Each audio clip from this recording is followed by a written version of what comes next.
এক নিরিবিলি গ্রাম চর আলিপুর। গ্রামটা ছোট, তবে প্রকৃতিতে ভরপুর। ধানের সবুজ মাঠ, পাখির কলতান, কাঁচা রাস্তা, আর মাঝখানে একটা ছোট নদী। এই গ্রামের এক ছোট ঘরে থাকে রায়হান ও তার মা হালিমা বেগম। রায়হানের বয়স 12। বাবা মারা গেছেন কয়েক বছর আগে। মা মানুষের বাড়িতে কাজ করে, আর রায়হান স্কুলে পড়ে। সকালবেলা।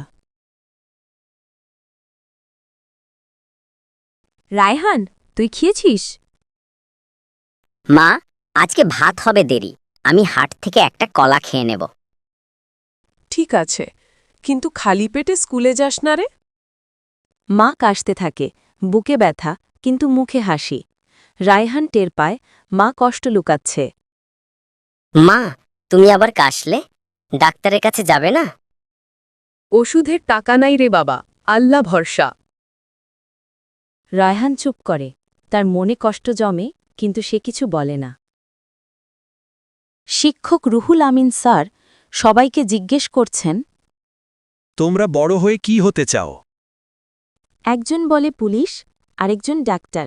রায়হান একটু ভেবে বলে, স্যার, আমি বড় হয়ে মাকে সুখে রাখব, ওনাকে আর কষ্ট করতে দেব না। ক্লাসে নীরবতা। স্যার মৃদু হাসেন। খুব সুন্দর কথা বলেছ রে রায়হান। মনে রেখো, মায়ের হাসি সন্তানের সবচেয়ে বড় পুরস্কার। রায়হান মাথা নাড়ে। তার চোখে তখন দৃঢ়তা, যেন মনের মধ্যে এক প্রতিজ্ঞা জেগে উঠছে। স্কুল শেষে রায়হান যায় বাজারের মোতালেব কাকার চায়ের দোকানে। কাকা তাকে ভালোবাসে, ছেলের মতো মনে করে। রায়হান, আজ অনেক কাজ আছে। চুলা জাল, কাপ ধুয়ে রাখ। ঠিক আছে কাকা, আমি সব করে ফেলব। সারা সন্ধ্যায় সে কাজ করে, চা দেয়, টেবিল পরিষ্কার করে। লোকজন হাসে, কেউ বলে, আরে, এই ছোট ছেলেটা কিভাবে এত পরিশ্রম করে? কাকা তাকে 40 টাকা দেয়। এটা তোর মায়ের ওষুধের জন্য রাখ। ধন্যবাদ কাকা, তুমি অনেক ভালো। বাড়ি ফিরে রায়হান মাকে টাকা দেয়, কিন্তু নিজের জন্য কিছু রাখে না। আমার ছেলেটা এত কষ্ট করে টাকা আনে, অথচ নিজের জন্য কিছু কেনে না। আমি এখন ছোট মা, একদিন তুমি গর্ব করে বলবে আমার ছেলে বড় মানুষ। দিন কেটে যায়, বর্ষা নামে, বৃষ্টি থামে না। মোতাল্লেব কাকার দোকান বন্ধ, কারণ বাজারে পানি ঢুকে গেছে। রায়হান ও তার মা 3 দিন ঠিকমতো খেতে পারে না। একদিন রাতে মাকে না জানিয়ে রায়হান যায় নদীর পাড়ে মাছ ধরতে, কিন্তু কিছুই পায় না। ভিজে কাপড়ে ফিরে আসে, ঠান্ডায় কাঁপে। ওরে বাবা, তুই কেন এমন করলি? মা, আমি তো শুধু চাইছিলাম তুমি ভাত খাও। আল্লাহ তোর মঙ্গল করুক রে, তুই এমন মন পেয়ে জন্মেছিস, আমি ধন্য। সেই রাতেই আকাশের দিকে তাকায়, চাঁদের আলোয় চোখে জল ঝিলমিল করে। আল্লাহ, আমি ছোট হলেও প্রতিজ্ঞা করছি, আমি একদিন এমন কিছু করব যাতে মা সুখে থাকে। আমি কষ্টকে ভয় পাব না, পরিশ্রম করব, হাসব, লড়ব। কয়েক সপ্তাহ পর রায়হান আবার স্কুলে যায়, আবার দোকানে কাজ করে। এখন সে আগের চেয়ে পরিণত। মোতালেব কাকা বলে, রায়হান, তুই ইচ্ছা করলে অনেক দূর যেতে পারবি।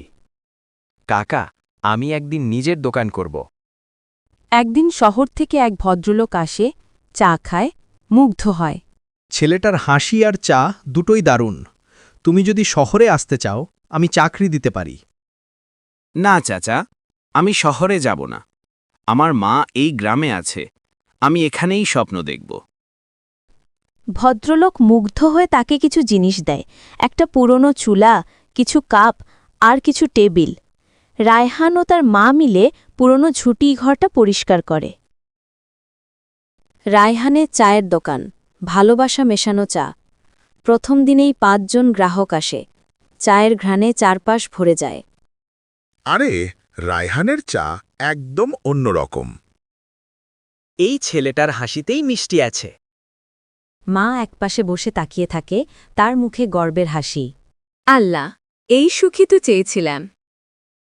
সময় কেটে যায়। রায়হান এখন যুবক। তার দোকান বড় হয়েছে। একটা সাইনবোর্ড, রায়হানস টি হাউস। লোকজন আসে দূর থেকে। একদিন তার পুরনো শিক্ষক রুহুল স্যার দোকানে আসেন। এই দোকান তোমার? হ্যাঁ স্যার, আপনার আশীর্বাদে। আপনি একদিন বলেছিলেন মায়ের হাসিই সবচেয়ে বড় পুরস্কার। আজ আমি সেটা পেয়েছি। স্যার আবেগে রায়হানের মাথায় হাত রাখেন। একদিন হঠাৎ মা অসুস্থ হয়ে পড়ে। ডাক্তার বলে ওনার শরীর অনেক দুর্বল। রায়হান মায়ের পাশে বসে সারারাত কাঁদে। মা, তুমি ভালো হয়ে যাও। আমি তোমাকে নিয়ে শহর যাব, বড় ঘরে রাখব। আমি সুখে আছি রে বাবা, তুই আমার স্বপ্ন পূরণ করেছিস। কয়েকদিন পর মা কিছুটা সুস্থ হয়, আবার দোকানে আসে। সবাই হাততালি দেয়। কয়েক বছর পর রায়হানের দোকান শহরে শাখা খোলে। রায়হানস টি অ্যান্ড কফি হাউস এখন একটি জনপ্রিয় ব্র্যান্ড। পত্রিকায় তার সাক্ষাৎকার ছাপা হয়। আপনার সাফল্যের রহস্য কি? এক গরিব মায়ের চোখের জল আর এক ছোট ছেলের প্রতিজ্ঞা। আমি কষ্টকে ভয় পাইনি, শুধু স্বপ্নে বিশ্বাস রেখেছি। রায়হান এখন নিজের শহরের দোকানে বসে আছে। পাশে বসে আছেন তার মা, হাসি মুখে। জীবন কঠিন, কিন্তু যে হার মানে না, তার স্বপ্ন একদিন সত্যি হয়। রায়হান শিখিয়েছে